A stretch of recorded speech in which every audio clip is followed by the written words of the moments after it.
Em junho de 2014, o Papa Francisco fez um ataque sério contra uma organização responsável por séculos de derramamentos de sangue: a máfia. Eles não estão em comunhão com Deus, estão excomungados. A excomungação dos mafiosos foi um choque por todo o mundo. A última vez que um papa atacou a máfia, bombas explodiram por diversas igrejas italianas. Os mafiosos são muito religiosos, mas neste filme vamos mostrar como também são extremamente cínicos pela maneira que usam a religião para justificar o poder. E o motivo pela qual saem impunes nisso é porque por décadas houve um casamento por razões políticas que mantiveram a máfia e a igreja juntas. Qual o resultado deste casamento profano? Os mafiosos tomaram controle de festivais religiosos. Homens que usavam mantos agiam juntos com homens honrados. O Banco do Vaticano lavou o dinheiro da máfia. Padres foram assassinados por ir contra os crimes dos chefes da máfia. Meu nome é John Dick e eu passei 15 anos estudando o crime organizado italiano. Agora, estou investigando o que liga a máfia com a Igreja Católica e o que é necessário para cortar essa ligação.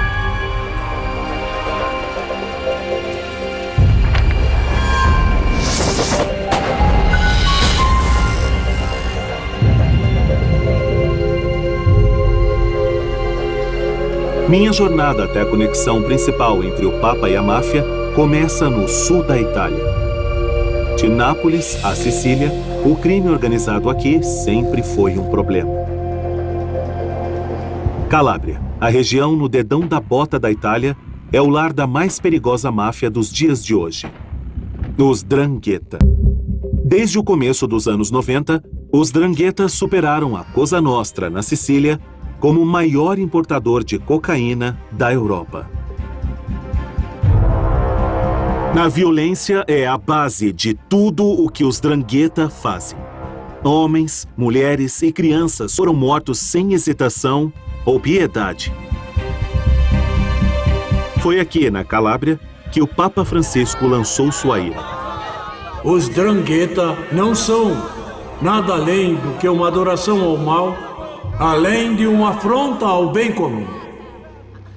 E esse mal precisa ser eliminado, precisa ser expulso.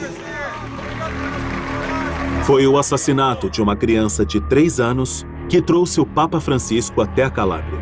Cocò Campolongo estava sob os cuidados do avô, um traficante que estava prestes a colaborar com as autoridades. Em janeiro de 2014, Cocò e seu avô foram mortos por um esquadrão dos 'Ndrangheta. Após o ataque, seus corpos foram queimados. Esse crime horrível fez com que o Papa Francisco fizesse uma coisa que nunca nenhum Papa havia feito antes. Ele excomungou os mafiosos.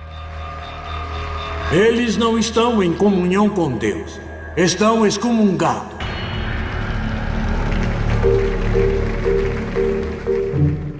Excomungação é uma ferramenta antiga que o Papa e seus bispos usam para censurar quem cometeu crimes graves contra a fé ou a vida.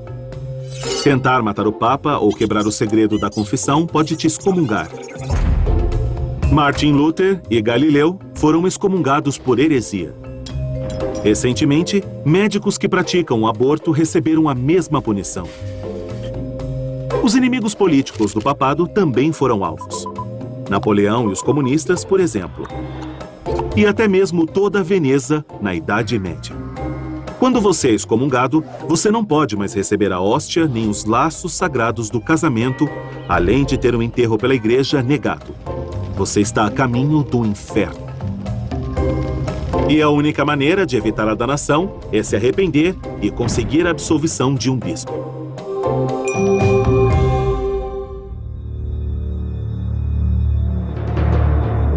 Giacomo Galeazzi é o que chamam na Itália de vaticanista, um observador do Vaticano. Ele estava lá quando o Papa Francisco fez sua homilia.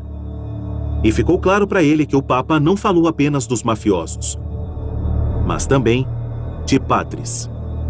Eu percebi que os padres presentes ficaram confusos, porque eu acho que estavam com medo que, de alguma forma, isso iria dividir sua comunidade. De agora em diante, nenhum padre, nenhum bispo poderia dizer "eu não sabia". O clero não vai mais poder estar no limite em que se pode desviar o olhar e ignorar de onde é que vem o dinheiro da cesta. E isso aconteceu em diversos pontos sul pelo mundo, não apenas no sul da Itália, mas na América do Sul e o tráfico de drogas, por exemplo.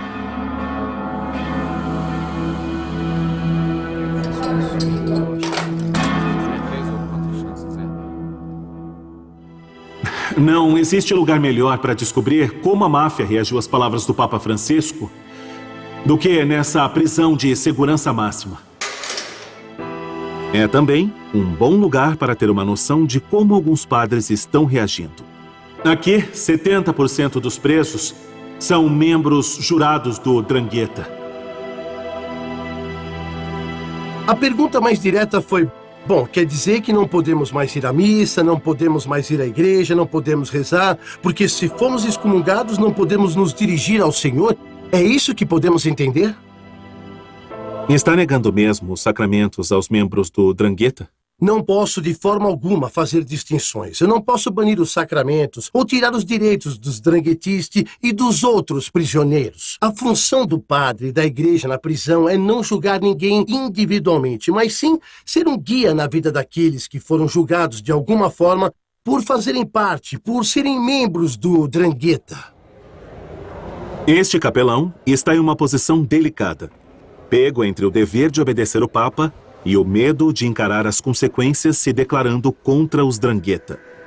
Mas o que eu percebi falando com ele foi que ele deixou completamente de lado a excomungação. O Papa Francisco enfrenta um desafio enorme. Apenas no ano em que foi eleito, um padre já foi preso por cumplicidade com os 'Ndrangheta.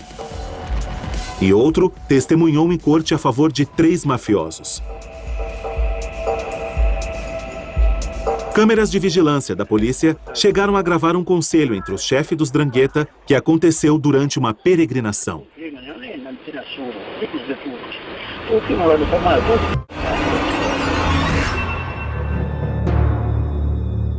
Homens representando chefes de todo o mundo foram ao santuário em Pose para cumprimentar o chefe local e beijar seu anel. Esse é um gesto de submissão, uma maneira de reconhecer quem é o chefe. Levou 1 século e meio para que um papa excomungasse a máfia. Depois de muito tempo, durante uma visita do Papa Francisco, bispos de Calábria entregaram um documento denunciando os 'Ndrangheta, o primeiro documento com a palavra 'Ndrangheta, mas isso foi em 2015. E hoje, apesar da excomungação papal, ainda existe cumplicidade entre a igreja e a máfia? Acredito que sim.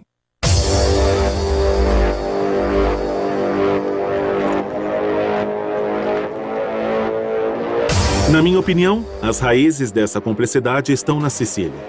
Aqui ao lado da Cosa Nostra, tradicionalmente a máfia mais poderosa da Itália. De extorsão até tráfico de heroína aos Estados Unidos, a máfia siciliana passou mais de 150 anos como líder no mercado do crime.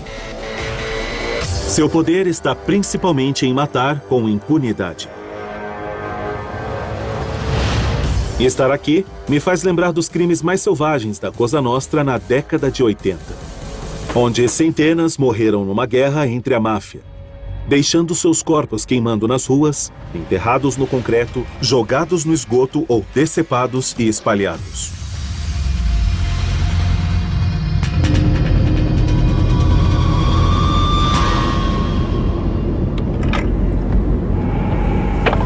Eu me lembro da fábrica de pregos, que ficava em Bagheria.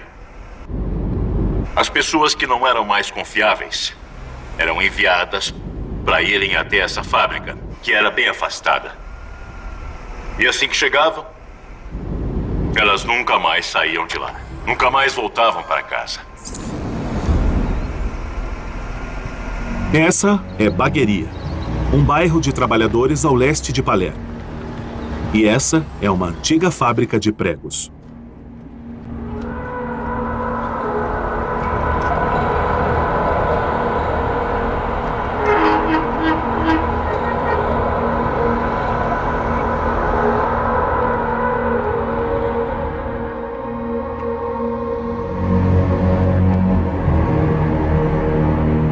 Eu já ouvi falar desse lugar, apesar de nunca ter vindo aqui. E talvez seja pelo que eu li, ou pelo cheiro de lixo queimando ali no terreno, mas eu não me sinto bem.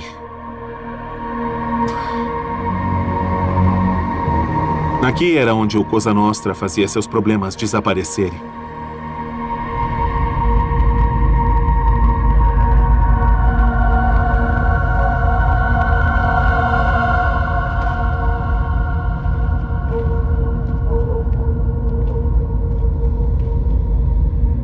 Esta é uma sala de tortura. As vítimas eram trazidas aqui, torturadas por mafiosos. E depois... Bom, aqui embaixo do chão tem um tanque cheio de ácido. E era aqui, depois que as vítimas eram mortas, que seus corpos eram jogados para que as provas desaparecessem. Um mafioso que se entregou ao Estado usou a melhor frase para descrever aqui. Ele chamou de Cosa Nostra, o campo de extermínio.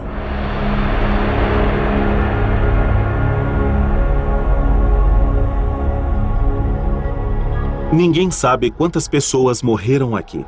As paredes não falam. Mas entre o terror, o código de Omerta foi quebrado.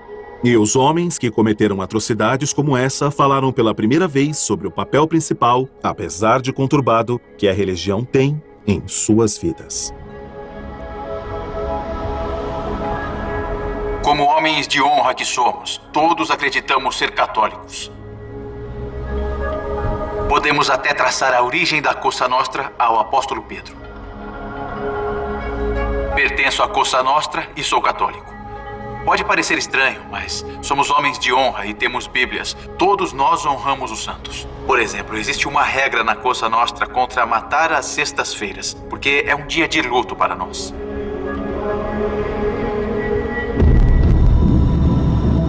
Um homem, em específico, era tão devoto à sua Bíblia como para sua arma. Ele cometeu seu primeiro assassinato em 1983, quando tinha apenas 24 anos. Quando ele foi preso, apenas alguns quilômetros daqui, ele virou uma das pessoas mais ricas e mais poderosas da Cosa Nostra. Essa casa pertencia ao chefe da máfia, Pietro Alieri, que gastou mais da metade da sua vida fugindo da lei. E esse era um de seus vários esconderijos aqui. Bom, como vocês podem ver, ele está caindo aos pedaços porque faz anos que ninguém entra aqui. Na verdade, ninguém nunca filmou.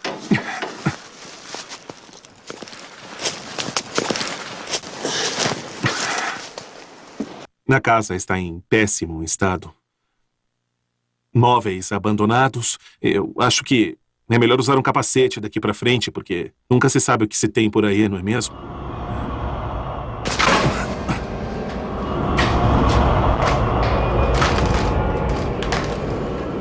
Pela bagunça e os destroços aqui, eu acredito que podemos crer que foi abandonado às pressas. Explorar essa casa é como ver a mente de Alieri.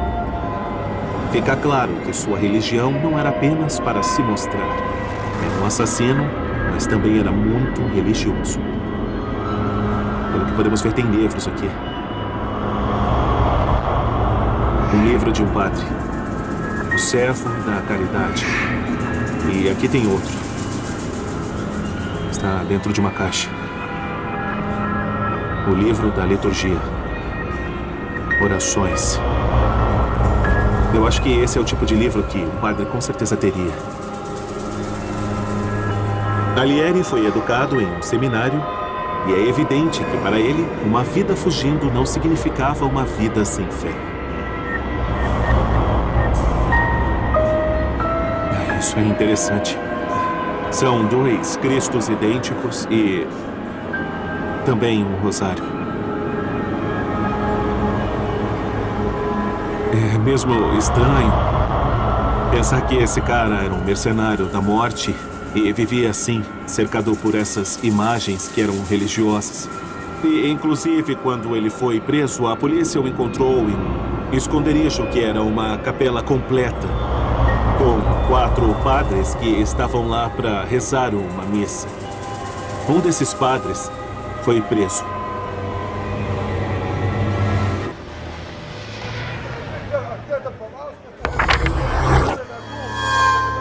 Cosa Nostra entrou na vida do padre Mário Fritita quando um membro da gangue de Alieri bateu na porta de sua igreja perto do porto de Palermo. Ele disse: padre, me ajuda, existe um homem muito importante e conhecido. Eu perguntei: e quem seria ele? Não posso te dar um nome, mas ele precisa de ajuda, precisa te ver para se confessar, ele quer receber a hóstia, quer se encontrar com Cristo de novo. O que me diz? Que será entregue por vós. Alguns dias depois, o padre Fritita estava dentro de um carro a caminho do esconderijo de um dos fugitivos mais conhecidos da Itália. Ele não me disse para onde estávamos indo, apenas para confiar nele. Disse que iríamos ver Alieri. Alieri? Eu disse: bom, é importante, eu disse. Quando o padre Fritita entrou na cabana nos arredores da bagueria, ele encontrou algo que nunca imaginaria ver no esconderijo de um chefe da máfia. Uma capela completa. Tinha o altar, bacia com água santa, caixas com hóstia e copos para o vinho. Tinha até bancos de igreja. Eu fiquei pasmo, como ele conseguiu? Depois percebi que outros padres tinham passado por lá antes de eu passar. E antes de começar a missa, eu ouvi a confissão dele e dos 3 que estavam com ele. Eu fiquei estático, porque estava com aquelas pessoas que simplesmente eram homens procurados. Mas assumi o aspecto espiritual e gostei daquilo, pois, apesar de tudo, foi uma experiência muito intensa, porque eu conseguia ver a experiência que era para ele. Imaginem, eles ficaram ajoelhados durante todo o tempo. Alieri frequenta a missa da cadeia. Ele foi preso em 1997 e sentenciado à prisão perpétua. O padre Fritita foi acusado de ajudar e abrigar um fugitivo. Ele foi para a cadeia, mas eventualmente foi declarado inocente. Por que eu devia me sentir culpado por ver alguém? Eu tive uma chance e eu a abracei. Eu não tenho negócios com a máfia, até digo que isso não me interessa. Eu lido com pecados, então eu sou contra a máfia, do mesmo jeito que sou contra o aborto, contra o divórcio e contra qualquer outro pecado. Mas não sou contra o pecador, isso de jeito nenhum. Eu vou até eles e os transformo em amigos, eu os trato como irmãos, eu tenho que ajudá-los. Essa é a questão. É difícil negar que padres como o padre Fritita estão fazendo a coisa certa de acordo com a doutrina católica, cuidando dos pecadores e tentando levá-los ao caminho certo. Mas quando se trata da máfia, essa visão entra em um conflito direto da igreja e sua responsabilidade com a sociedade. Quando Pietro Aglieri foi preso, ele virou um estudante de teologia e decidiu que nunca iria cooperar com as autoridades, permitindo que seus cúmplices pudessem continuar matando e traficando drogas. E o pupilo de Fritita, como era chamado, seguiu seus ensinamentos. O que importa não é se arrepender aos olhos do homem, mas aos olhos de Deus. Senhor Scapinato, em sua carreira, o senhor questionou muitos mafiosos de diversos tipos e posições. Qual sua opinião sobre a religiosidade deles? Para os mafiosos, a irmandade e a família são muito mais importantes do que a sociedade. Um mafioso vai pegar certos aspectos da cultura católica, como a noção do arrependimento moral, sexual, valores familiares, e colocá-los com Deus e a religião à sua maneira.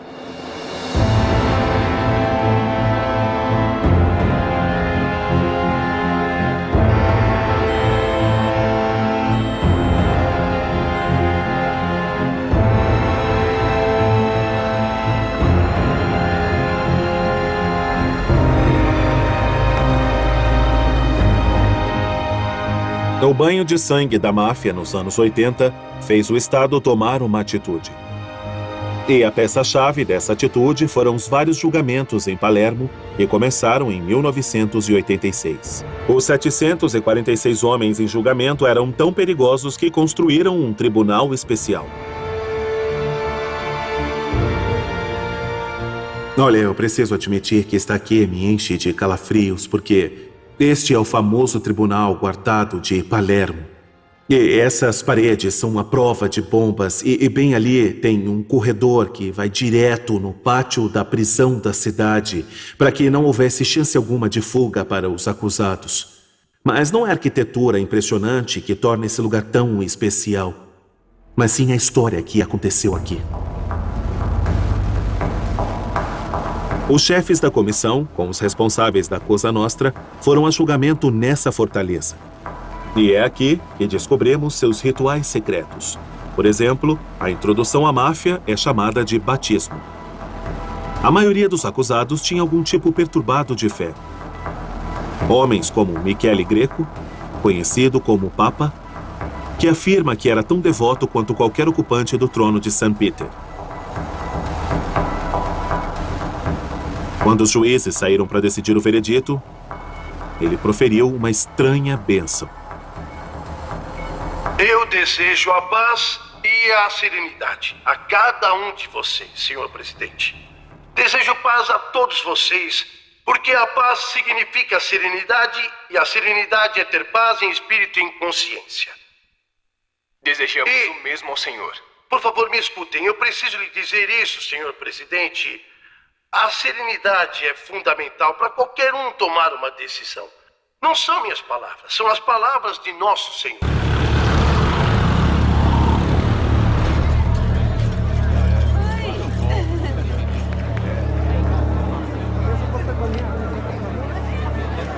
O Papa Francisco terá dificuldade em convencer os mafiosos que a versão de fé deles não dá entrada ao paraíso.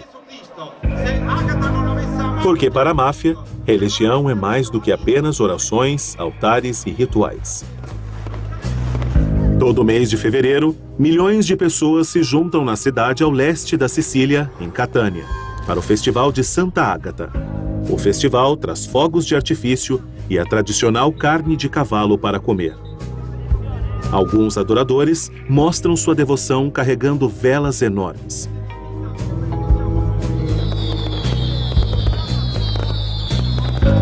O Festival de Santa Ágata significa tudo para os moradores daqui, mas ele também significa muito para a máfia. É claro que os chefes da máfia também gostam quando tem muito dinheiro trocando de mãos, mas para eles o festival representa uma oportunidade imperdível para mostrarem seu poder e exigirem também o seu respeito. O chefe de polícia, o investigador Antônio Salvago, anda monitorando as atividades da máfia no festival por anos. Existem muitos grupos da máfia em Catânia. E para um deles ter o poder de fazer uma procissão em um lugar específico, é uma maneira de mostrar que ali e agora ele controla toda a cidade.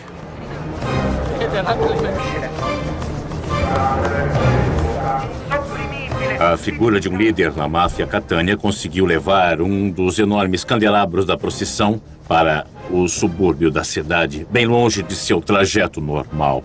E isso foi uma clara demonstração de poder. Isso foi para demonstrar o domínio da gangue Santa Paola Ercolano em uma parte da cidade que era dominada especificamente por uma gangue que era rival.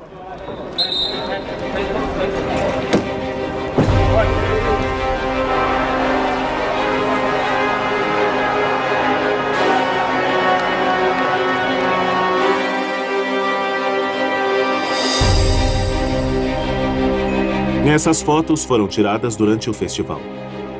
Aqui, a polícia identificou 2 mafiosos carregando objetos sagrados. E nessa daqui, inclusive um dos mafiosos conseguiu subir na carruagem no lugar que geralmente é ocupado pelo padre.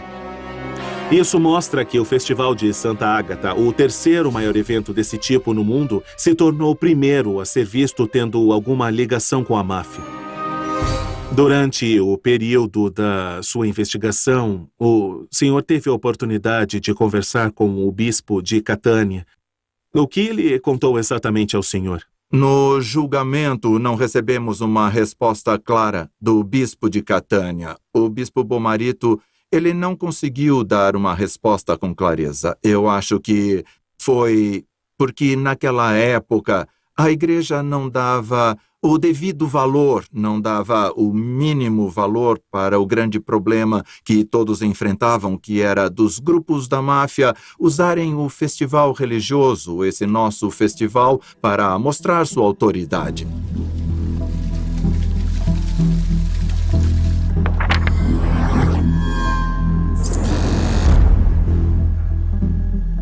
Michele Penici é o bispo de Monreale, a maior e mais rica diocese da Sicília. Ele já foi ameaçado pela máfia e se mostrou fortemente contra a infiltração deles em festivais religiosos. Aqui em Monreale, eu acabei lançando um decreto deixando claro que nenhum membro da máfia poderia pertencer a qualquer tipo de confraria organizadora do festival. E como a igreja, de modo geral, acabou apoiando o senhor nisso? A maioria do clero, assim como todas as confrarias, aceitaram de bom grado, mas eu também acabei encontrando resistência. Essa resistência acabou sendo uma resistência silenciosa, mas clandestina. Geralmente, a resistência vem daqueles que querem viver em paz sem perturbar os cães. Também porque muitos mafiosos costumavam apoiar a igreja local e costumavam apoiar principalmente para os festivais religiosos, pagando fogos de artifício, por exemplo. E geralmente eles fazem isso porque é conveniente para a máfia exercer poder sobre uma cidade. A aliança profana entre a igreja e a máfia nasceu no começo da Segunda Guerra Mundial. Os aliados liberaram a Sicília do fascismo. Mas o caos da guerra, a ingenuidade britânica e americana, permitiu que a máfia conseguisse armas, poder e lucro. Um homem, em particular, viu uma oportunidade que não podia perder. Boa tarde, senhor.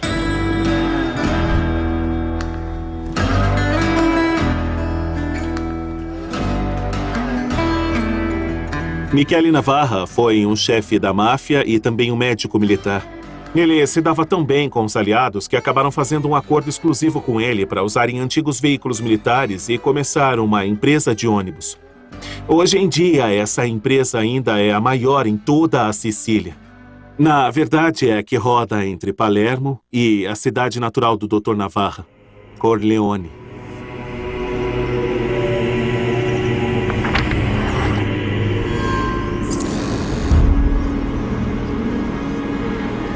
Corleone é mundialmente famosa pelo fictício Dom Vito de O Poderoso Chefão.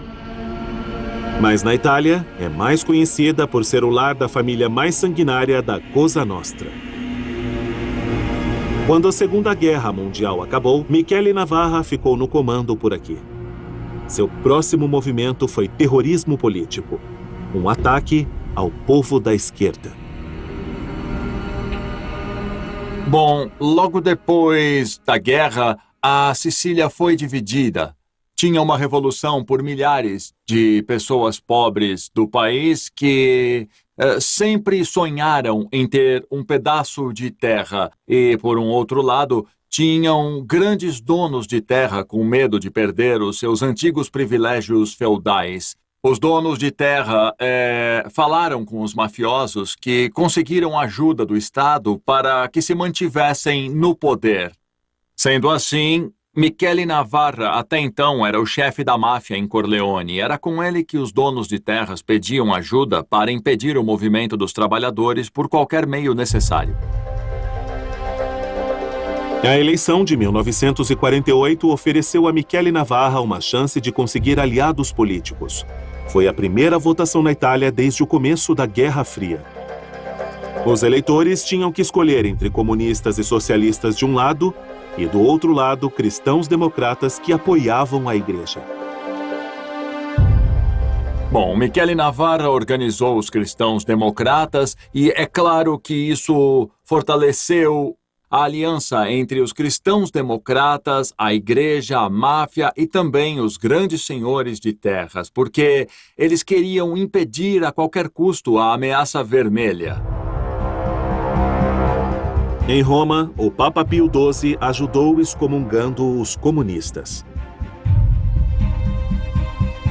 Em Corleone, como no resto da Sicília, o clero e os chefes do crime estavam unidos contra o comunismo e apoiavam os mesmos candidatos.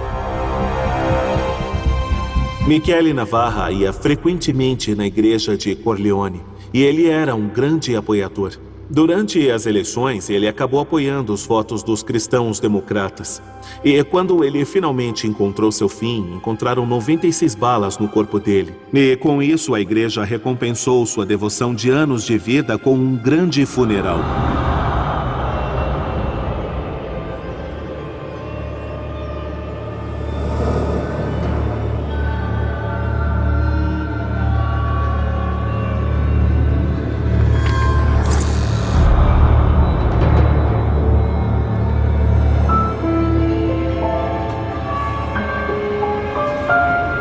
A igreja e a máfia da Sicília foram parceiros por toda a era da Guerra Fria.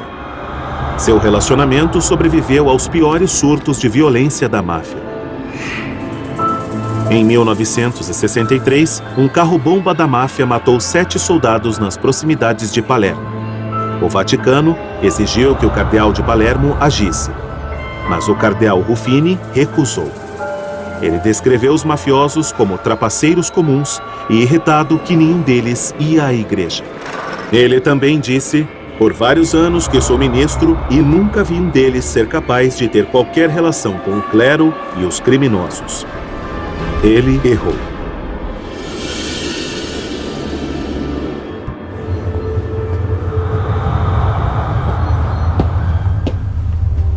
Numa manhã em setembro de 1980, 2 homens foram até esse monastério assim que os frades terminaram de rezar toda a missa. Todas as testemunhas só sabiam dizer que um deles tinha 30 anos e que o outro um pouco mais. Eles chamaram o irmão Giacinto e quando chegaram no primeiro andar do seu quarto, então assim que ele abriu a porta, atiraram nele 5 vezes na cabeça.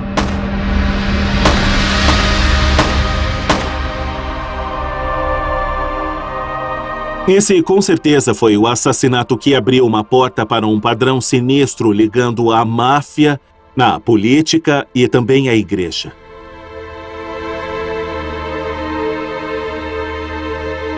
O homem morto, irmão Giacinto, não era um frade qualquer e não seguiu seu voto de pobreza. Francesco Nicastro foi o primeiro jornalista na cena do crime.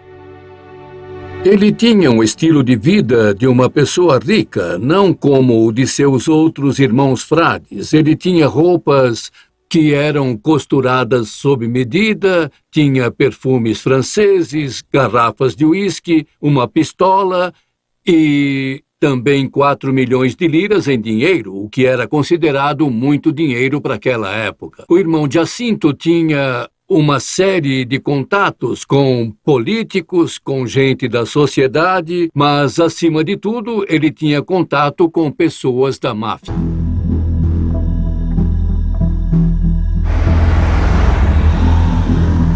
Máfia, democratas cristãos e a Igreja Católica. Uma trindade profana que governou a Sicília por 4 décadas.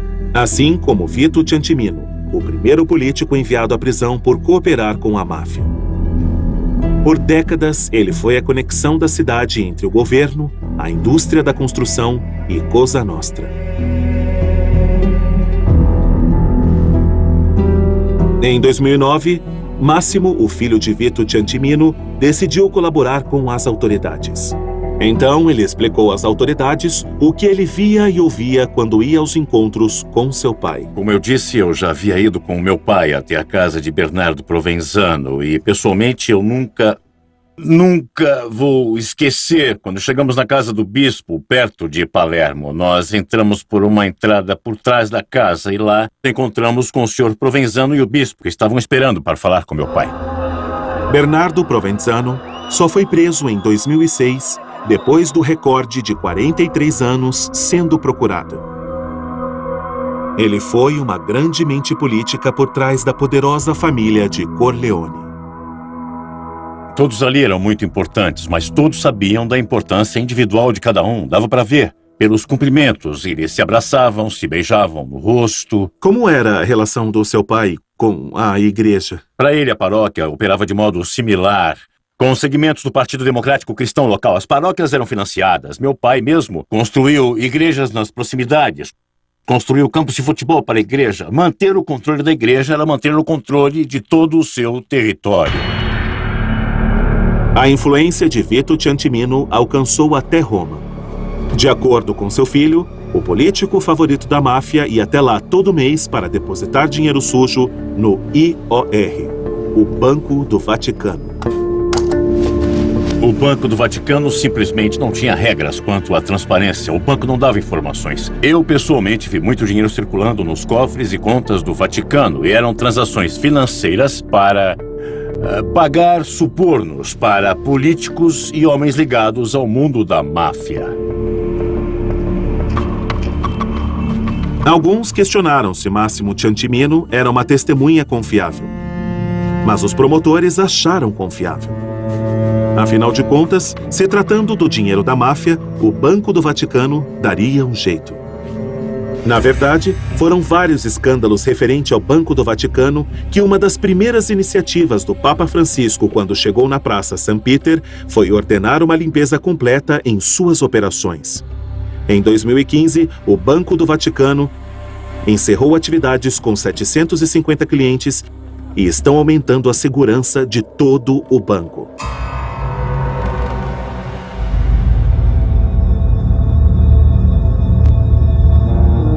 Vito Ciantimino foi preso em 1984 quando uma nova guerra começava na Sicília.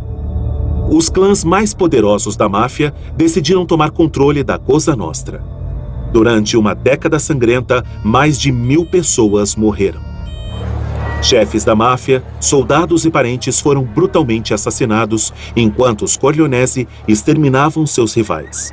E quando alguém tentava ir contra a máfia, também viravam alvos. Fossem eles juízes, policiais, políticos, médicos, jornalistas e políticos honestos seriam mortos. Finalmente, em 1992, os chefes do crime decidiram se livrar de 2 dos seus mais temidos inimigos. Os juízes contra a máfia que eram responsáveis por levar centenas de mafiosos à justiça, Giovanni Falcone e Paolo Borsellino.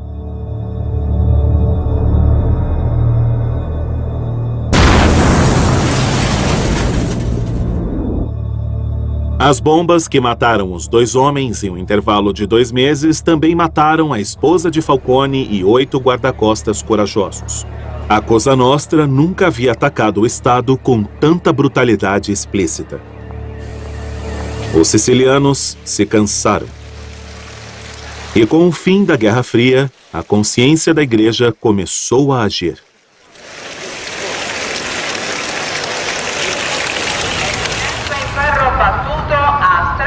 Nós estamos em Brancaccio, um subúrbio de Palermo, onde alguns lugares são de pobreza do terceiro mundo. E foi aqui, depois de décadas e décadas de um silêncio conveniente da igreja, que um padre começou a falar. E por causa disso, ele fez a máfia ter medo dele. Seu nome é Padre Pino Puglisi. Vamos esperar que as coisas comecem a mudar. Existem muitas crianças aqui dentro da nossa comunidade e algumas delas estão presentes aqui hoje. Elas estão aprendendo que a vida não é feita só de pobreza e de violência. Existem valores positivos como paz, fraternidade e cooperação. Gregório Porcaro trabalhou nessas ruas com o Padre Puglisi. Um dia nós vimos o Padre Puglisi aparecer com a cara toda inchada porque ele tinha apanhado, sabe? Socaram ele, bateram muito nele. Algumas de nossas crianças foram ameaçadas com facas. Precisam parar de falar com esses padres. E isso é uma ordem. Vocês precisam vir com a gente. Os sinais sempre existiram. Quando vimos a total falta de interesse, quase que indiferente da hierarquia da igreja, eu reclamei até com o padre e Expliquei para ele que hoje estamos por nossa conta nisso. Estamos órfãos na situação, talvez indo até longe demais. Cedo ou tarde, a máfia vai reagir e... Bom, ele respondeu, do que é que você tem medo? O que é que eles podem fazer? Nos matar? E se nos matarem? Pensem, por favor, o que é que eles vão conquistar? Absolutamente nada, porque sem o povo e sem a igreja, eles não são nada. A igreja siciliana estava numa encruzilhada. O comunismo acabou e, com ele, os motivos políticos para ignorarem a Cosa Nostra. Mas faltou uma visão clara da igreja do que Padre Polisi dizia, para enxergar a máfia como um mal. E falharam em apoiá-lo. João Paulo II foi bem mais decisivo. Em 1993, ele foi a Sicília exigindo condenação urgente. Foi o primeiro papa a mencionar a palavra máfia. Deus disse a todos: não matarás.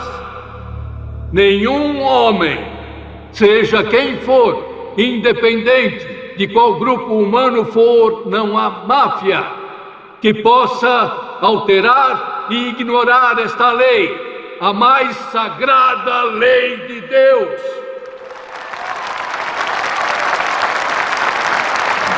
Eu digo aos responsáveis, convertam-se agora. Um dia o julgamento de Deus virá.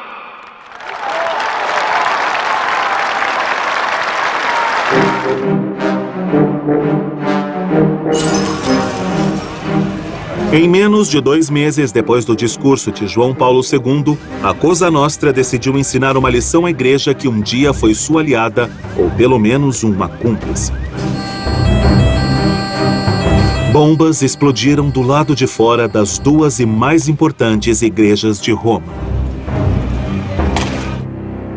2 meses depois, a máfia matou Dom Pino Pulici.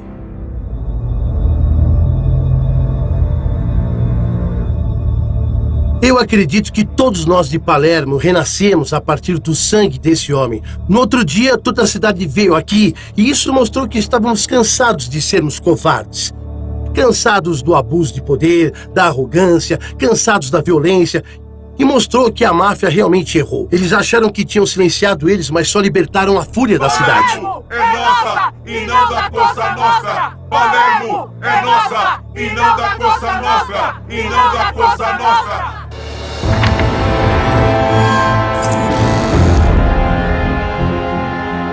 Dom Pino Pulici foi beatificado logo depois que Papa Francisco virou Papa. Os assassinos do Padre Pulici estão presos agora. Mas, mesmo assim, mafiosos continuam ocupando a igreja com sua influência venenosa que chega até aqui, na Praça St. Peters. O cajado do Papa Benedito consagrou um chefe Drangheta e o mesmo chefe teve sua filha batizada nessa mesma basílica atrás de mim. São histórias como essa que acabam mostrando para nós e também para o Papa Francisco como a igreja está vulnerável e longe de se livrar do crime organizado. A relação entre a igreja e a máfia é apenas mais um capítulo de um livro enorme cujo nome é A Relação entre a Igreja e o Poder.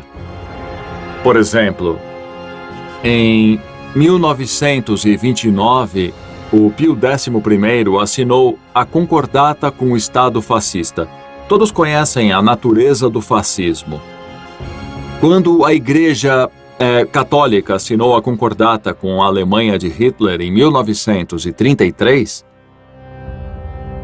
a personalidade antissemita da política do Führer era extremamente clara. Então, quando João Paulo II foi ao Chile, ele apareceu na sacada do palácio do então general Pinochet e todo mundo sabia o que Pinochet havia feito. Então, a relação entre a igreja e a máfia é relevante para os católicos bem longe do sul da Itália. Mudanças no relacionamento da igreja com o poder nessa área, em particular da Itália, significa mostrar um grande exemplo para as relações entre a igreja e o poder em outras partes do mundo.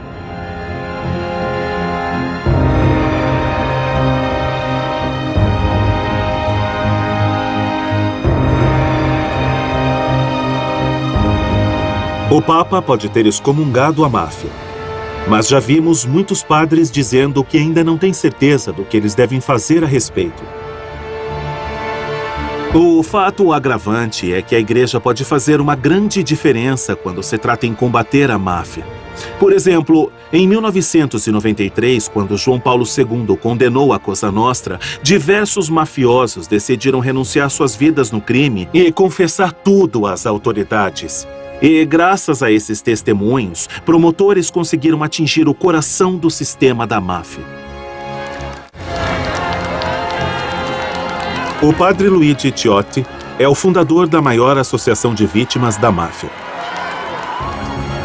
Marginalizado pela própria igreja por décadas, ele sabe algo sobre o desafio que o Papa Francisco enfrenta. Hoje, assim como no passado, ainda existem sinais de que a igreja continua fraca em alguns lugares. Ainda hoje existem aqueles que apenas assistem, que apenas dizem para alguém fazer algo a respeito. Não. Temos que agir, dar a nossa contribuição para mudar as coisas. A igreja tem que criar as condições, e é isso que o Papa está fazendo para podermos ser livres, para denunciar a violência, os abusos, a arrogância de um sistema que continua a confrontar a dignidade e liberdade das pessoas.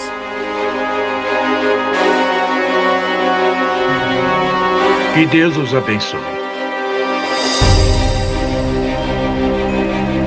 O Papa Francisco vai perder ou ganhar essa batalha não em Roma, mas no sul da Itália. Aqui, a vida já é difícil para alguns padres na linha de frente encarando a máfia. E pode ficar ainda mais difícil. Essa aqui não é o tipo de subida que depois você quer descer sem os freios do carro. Mas bem aqui no topo, a Drangheta cortou os cabos do freio de uma van que estava transportando pessoas debilitadas. E só pararam mesmo quando bateram no fim da rua. Agora, por que fizeram isso? A resposta? É um padre que está na linha de frente da luta contra o crime organizado. Teve um tiroteio aqui no domingo de Páscoa. E na noite antes do Natal, teve uma bomba que explodiu essa entrada e fez um buraco. Isso saiu voando e foi destruído. Tudo aqui foi destruído e isso evaporou. No primeiro domingo em Lente, eles atiraram na casa. A polícia diz que fazem isso nos dias sagrados, como uma mensagem dizendo que o padre é o alvo. Dom Panizza veio para a Calábria trabalhar com pessoas debilitadas. Ele se apossou de um apartamento confiscado pelo Estado de uma família da máfia. Ninguém queria encostar nele. No começo, nem mesmo o chaveiro queria trocar as fechaduras. Foi quando as bombas vieram. E depois, as balas. Eu mesmo vi com meus próprios olhos como a Drangheta observava cada movimento dele. Tudo bem? Ele é um amigo. Sim, tenho medo deles. Mas quando eu vejo o modo como eles vivem, eu sempre disse a mim mesmo que teria mais medo se eu me rendesse a eles, porque veria a vida em que vivem e eu teria mais medo de viver desse jeito, claro. Eu sinto medo o dia inteiro, até mesmo quando eu durmo, afeta os meus sonhos. Isso fica na minha cabeça noite e dia. Mas a vida seria muito diferente se eu me rendesse a eles. Eu não posso fazer isso.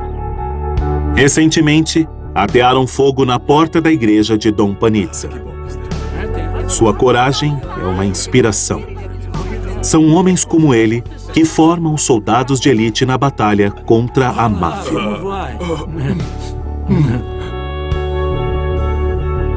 Durante muito tempo, o clero católico foi enganado pela falsa e hipócrita piedade da máfia.